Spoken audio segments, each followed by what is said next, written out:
필러 부작용으로서 바이오필름이라는 것이 있는데, 바이오필름이라는 것은 세균들이 어떤 군집을 이루고 있는 상태를 말합니다. 그래서 이런 바이오필름 상태에 있으면 세균들이 바이오필름의 어떤 숲에서 숨어 있으면서 면역으로부터 보호를 하는, 또 숨어 있는 그런 역할을 해서 결국은 항생제들이 여기에 도달할 수 없도록 되어 있습니다.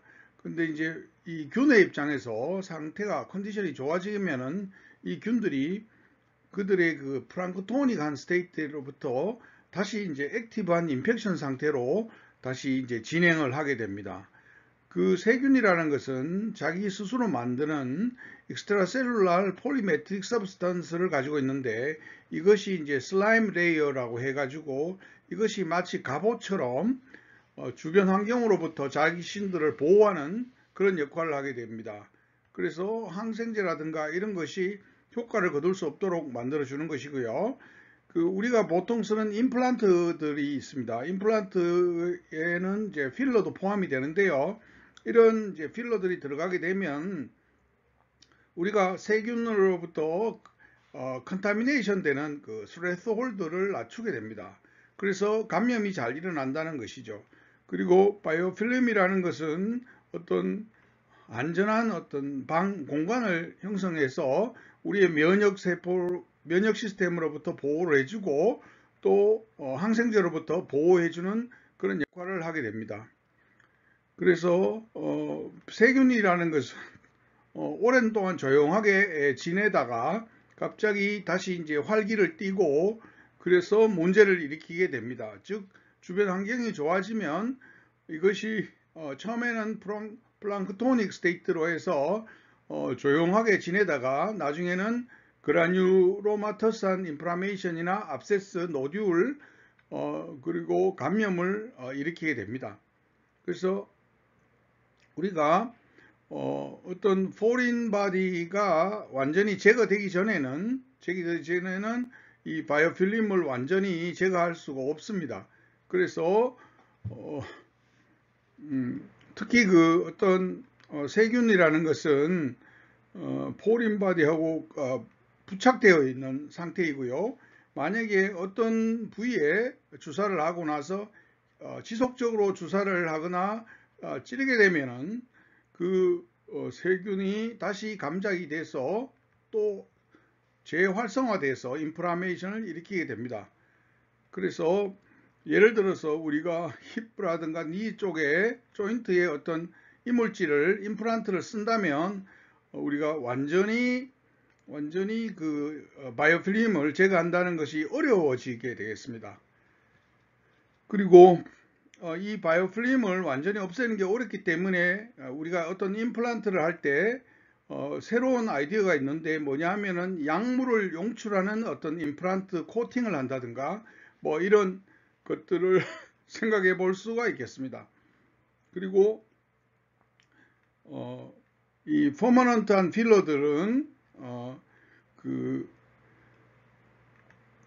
주로 이제 입이라든가 눈 주변이라든가 이렇게 바이탈한 어떤 구조의 근처에는 이런 퍼머넌트한 필러들을 사용하는 것이 옳지 않다는 것을 이야기하고 있습니다.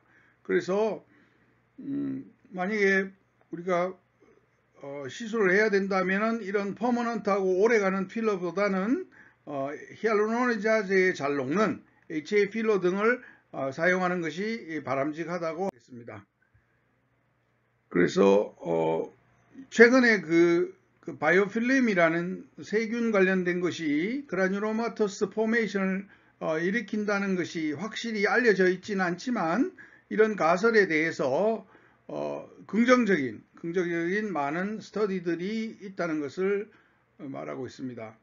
그래서 그 이유는 이제 이 세균들이 컬처 네가티브 하지만 컬처에서는 나오지 않지만 세균들이 발견되고 있는 레포트가 있다는 것입니다. 그래서 또 이제 어떤 필러를 사용할 때 특히 이제 오래가는 임플란트들과 함께 사용을 할 때 많이 놀랄 경우가 있는데, 왜냐하면 시술 자체가 너무 비위생적이거나 아니면은 뭐 컨타미네이션이 일어날 수 있는 어떤 티칭 심포지엄 이런 곳, 특히 뭐 호텔방이라든가 오디토리움 이런 데서 시술이 이루어지기 때문에 이것은 비위생적이면서 이런 경우에는 역시 감염이 일어날 수 있다는 것입니다. 그래서 우리가 주사하기 전에는 스킨 프레퍼레이션을 잘해야 된다는 것이죠. 그래야만 감염을 줄일 수 있는 그런 스탠다드한 프로시저가 된다는 것입니다. 그래서 뭐 정확하게 어떻게 하면 더 좋다든가 이런 증거는 없지만, 그래도 스킨 프레퍼레이션을 반드시 하고 그 다음에 그 헬스케어를 신경 써서 우리가 어떤 가이드라인을 만들어야 된다는 것이죠. 그래서 2% 크로로헥사딘 크로레이트와 70% 알코올에 들어있는 이것을 가지고 우리가 어플리케이션을 해서 감염을 최대한 줄여야 되고, 특히 이제 뭐 비너스 카테터라든가 이런 것에 소독을 했었어야 되고, 또 이제 드레싱 트레이를 마련해서 거기에 이제 뭐 솔루션, 프레퍼레이션 솔루션이라든가 거즈라든가 아니면 드랩이라든가 이런 것을 미리 준비해서 안전하고 깨끗한 방에서 이렇게 시술을 해야 된다는 것을 말해 주고 있습니다. 그래서 단순히 이제 알코올 스왑이라든가 이제 글로브 이런 것을 썼을 때 이 완전히 이제 감염을 혹은 그라뉴로마를 방지한다는 그런 증거는 없지만, 어쨌든 간에 전문적인 어떤 무균 지식을 여러 사람들한테 가르쳐 줘서 도움이 되도록 하는 것이 필요하다는 것입니다. 그래서 우리가 보통 노듈하고 그라뉴로마를 혼돈해서 쓰고 있는데요. 이 노듈이라는 것은 그 병리학적 진단이 나지 않는 경우에 그것을 서술적으로 노듈이라고 쓰고 있고요. 만약에 그라뉴로마라고 쓴다면은 이것은 병리학적인 어떤 진단이 나와야 된다는 것입니다. 그래서 병리학적으로 어떤 그라뉴로마라고 분류를 하려면은 어떤 그 통통한 그 마크로페이지 덩어리들이 모여 있어야 되고요. 또 헤마톡실린, 에올린 그 스테인 했을 경우에 그렇고, 그 다음에 이제 핵이 멀티뉴크레이티든 자이언트 셀을 가진 세포가 있어야 된다는 것이고, 주변에 페리페랄한 림포사이트가 있어야만 우리가 그라뉴로마라고 합니다. 그래서 임상의들이 어떤 노듈에 대해서